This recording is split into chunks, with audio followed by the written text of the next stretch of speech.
Let me ask you something you probably won't want to answer honestly. When was the last time you did something, truly did something, without first imagining how someone else would react to it? When was the last time you made a decision that wasn't at least partially shaped by someone else's approval? And if you have a company policy, and if you sat with that question long enough, really sat with it, would you be able to tell the difference between the life you are living and the life you have been performing? Because here is the uncomfortable truth. Most transformation content will never say out loud. The reason you haven't changed, despite the plans, the fresh starts, the vision boards, the Monday morning resolutions that feel so real and dissolve so fast, is not that you lack discipline. It is not that you lack intelligence. It is that you have been renovating a house built on someone else's blueprint. You have been optimizing a life you never consciously chose.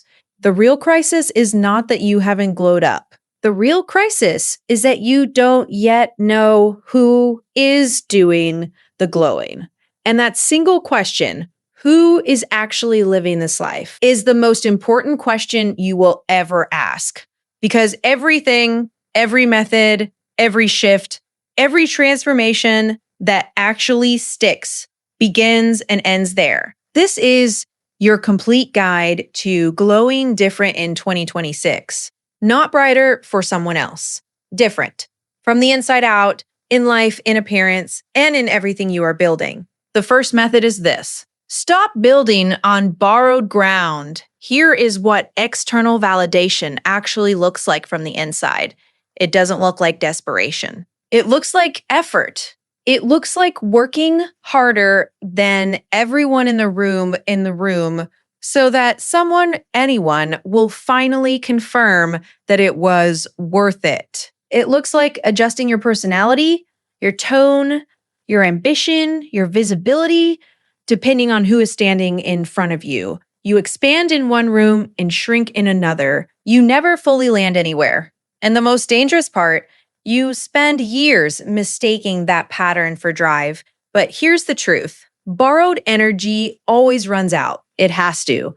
Because the moment the approval disappears, and it always does, the structure collapses. Not because you failed, because it was never yours. You cannot build a permanent life on a temporary foundation. And the opinion of another person is always temporary. The woman who loses 40 pounds for a reunion and gains it back is not weak. She built her motivation on a deadline and someone else's gaze. The entrepreneur who pivots every 3 months based on what's trending is not unfocused. He built his vision on applause rather than conviction. The shift from external to internal is not a mindset hack. It is a complete structural rebuild. And it sounds like this. Instead of asking, what will they think of this? You start asking, what does this mean to me?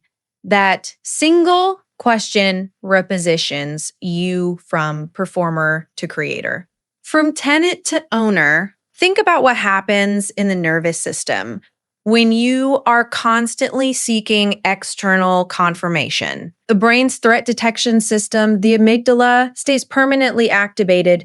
You are always scanning for approval, for rejection, for signals about your worth. That state of chronic surveillance is exhausting, not in a dramatic way, in a quiet, draining, years-long way. It is the reason you can accomplish extraordinary things and still feel like you are behind. It is the reason you can receive a compliment and feel nothing. But one piece of criticism lands like a verdict. When you build from self-respect instead, the nervous system regulates differently. The body stops reading external feedback as survival information. Your sense of value becomes internal data, not incoming data. And the result is not arrogance. It is stillness, a settled, unshakable quality that other people feel before you say a single word. External validation is a drug, clean, slow, and nearly invisible. And the withdrawal is called becoming yourself. The second method is the one most people resist most because it asks something that feels impossible. You must begin living as your future identity before you have earned the right to claim it. Not pretending, not performing a different character, something more precise and more demanding than that. Deciding with full awareness, full intention, that the version of you who exists in 10 years already lives inside you now, and then making choices from that version, not the current one. The reason this feels terrifying is because it bypasses the system most people rely on. Wait for evidence, then believe. Get the credential, then speak with authority, earn the result, then feel worthy. But that sequence is backwards. Identity does not follow achievement. Achievement follows identity. Always, here's what this looks like in real life. A man named Daniel worked for years as the person who implemented other people's visions, quietly skilled, perpetually overlooked. He believed that one day when he had enough experience, he would be invited into the room where decisions were made. Then one afternoon, in meeting where he was expected only to take notes, he said, not loudly, not desperately, but calmly, "I've been thinking about this differently. Can I walk you through what I see?" The room shifted.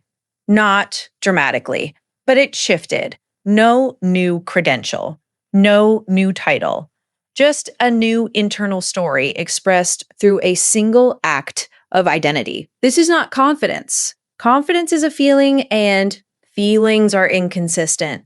This is S, opening underneath confidence. This is identity. And identity, unlike feeling, is structural.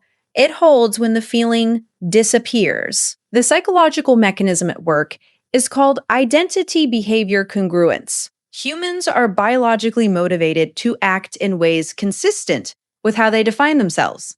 When you shift the identity first, even slightly, even in one room, in one conversation, the behaviors that follow feel natural rather than forced. You stop motivating yourself to act like your future self. You simply are that person behaving accordingly. The advanced layer is this. Most people wait for a feeling to confirm they are ready, but readiness is not a feeling. Readiness is a decision. The feeling always comes after the action, not before it. Every person you have ever admired for their presence, their authority, their magnetism, they were not ready before they began. They decided before they felt ready. That gap between deciding and feeling is where identity is built. Identity is built. Identity is declared. And then defended by every small choice you make in private. Now let me take you beneath both methods into the layer most people never reach. When you stop seeking external validation and start operating from a declared identity, something happens in how you experience yourself that goes beyond behavior. The 3 layers of a human being, belief, feeling, and action, begin to align. Psychologists call this congruence. And most people have never felt it because most people are running an internal conflict at all times, believing one thing about themselves, feeling another, and acting in a third direction entirely. The result is a low-grade internal noise that never fully quiets, a friction that no amount of productivity, appearance, or achievement can eliminate because it lives below all of those things. When the 3 layers align, the noise stops. Not all at once, gradually, and then permanently, you start recognizing your own voice. Not the voice shaped by fear or by the need for approval or by someone else's idea of who you should be. Your actual voice, the one that knows what it wants without needing to ask for permission. And here is the deepest truth. Your external behavior is not the cause of how the world perceives you. It is the effect of how you perceive yourself. The person who changes the temperature of a room when they walk in is not doing something. They are being something. And what they are being is precisely aligned. What they believe, what they feel, and what they do are all pointing in the same direction. The world cannot help but feel that kind of alignment. It is magnetic not because it is performed, but because it is real. Internal respect always precedes external respect. In every room, in every relationship, every single time. Now, for the closing truth, the one that matters most, there is a version of you that is afraid of what growth will cost. Afraid that if you stop accommodating, connection will fracture. That if you hold a standard where you used to bend, the people who loved your flexibility will leave. And that fear deserves to be spoken to directly, not dismissed. But here is what you must understand. Over accommodation does not create connection. It creates an imbalance that slowly hollows out every relationship it touches. When you perform for connection, when you reshape yourself to be accepted, you do not give the other person access to you.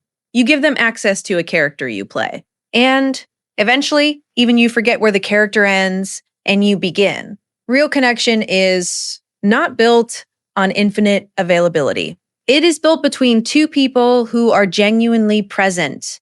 You cannot be present while performing. You can only be one or the other. And the people who are truly mean to be in your life, the ones who belong there, will not leave because you developed a standard. They will see you more clearly. What you will lose is the connection built on your performance.